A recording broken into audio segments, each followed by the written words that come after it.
good evening আপোনালোকে চাগে ভাবিছে মই ক'ত আছোঁ মই আচলতে আছোঁ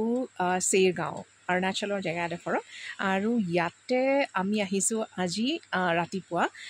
একচুৱেলি ৰাতিপুৱা ওলালোঁ আৰু আহি পাইছোঁ 4টা চাৰে 4টামান বজাত আৰু আহি পেলাই মই আপোনালোকক বুজাব নোৱাৰোঁ যে যোনখিনি জেগাত আমি আহি আছোঁ সেই জেগাডোখৰ কেনেকুৱা ৰিলেক্সিং আৰু কেনেকুৱা ধুনীয়া জেগা একচুৱেলি কি হয় এই জেগাডোখৰ মানে আপোনালোকে কোনো হাই হুলস্থুল নাই একদম শান্তি এটা পৰিৱেশ পাহাৰ ঝৰ্ণা তাৰপিছত মানে এটা নেচাৰেল বিউটিৰ মাজত আমি আছোঁ আমি এতিয়া ৰাতি হৈ গৈছে আৰু মই একচুৱেলি এহেঁতি ৰুমত আছে মই অলপ বাহিৰতে হেংগিং চেয়াৰ এখন আছে হেংগিং চেয়াৰ এখনত অকণমান বাহিৰৰ মানে ভিউ বুলি কি ক'ম এতিয়া ৰাতি ভিউ দেখা নাপায় কিন্তু বাহিৰৰ যোনটো পৰিৱেশ নহয় এটা একদম নীৰৱ নিস্তব্ধ পৰিৱেশ এটা সেই নীৰৱ নিস্তব্ধ পৰিৱেশটো মই অকণমান উপভোগ কৰিছোঁ আৰু ইমান হুলস্থুলৰ মাজত ইমান হাই হুলস্থুলৰ মাজত আমি থাকোঁ আৰু এনেকুৱা এটা মানে পৰিৱেশ পালে নহয় সাংঘাতিক ধৰণৰ ৰিলেক্স লাগে মানে বেলেগ ধৰণৰ মেডিটেশ্যন এটা হৈ যায় নেচাৰেল মেডিটেশ্যন আৰু মই আপোনালোকক ভিডিঅ'ত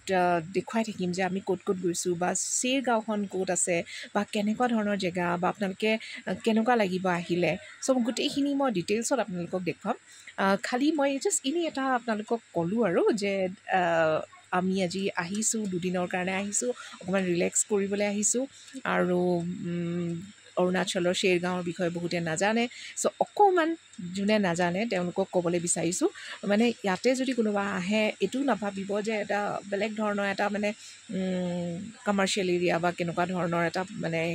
বেলেগ হিল ষ্টেচনৰ নিচিনা তেনেকুৱা নহয় ইয়াতে একদম শান্তি চুনচান জেগা শান্তি পৰিৱেশ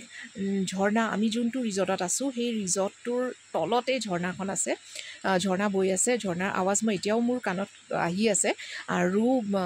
তাৰ সন্মুখতে পাহাৰ এখন আছে পিছফালে পাহাৰ এখন আছে ওচৰতে আপেল ফাৰ্ম আছে ষ্ট্ৰবেৰী ফাৰ্ম আছে তো আপোনালোকে নিজে ভাবক যে কেনেকুৱা ধৰণৰ এটা পৰিৱেশৰ ভিতৰত মাজত আমি আছোঁ আৰু মই দেখুৱাই থাকিম ভিডিঅ'ৰ পৰা আপোনালোকে চাই থাকিব জাষ্ট মই এটা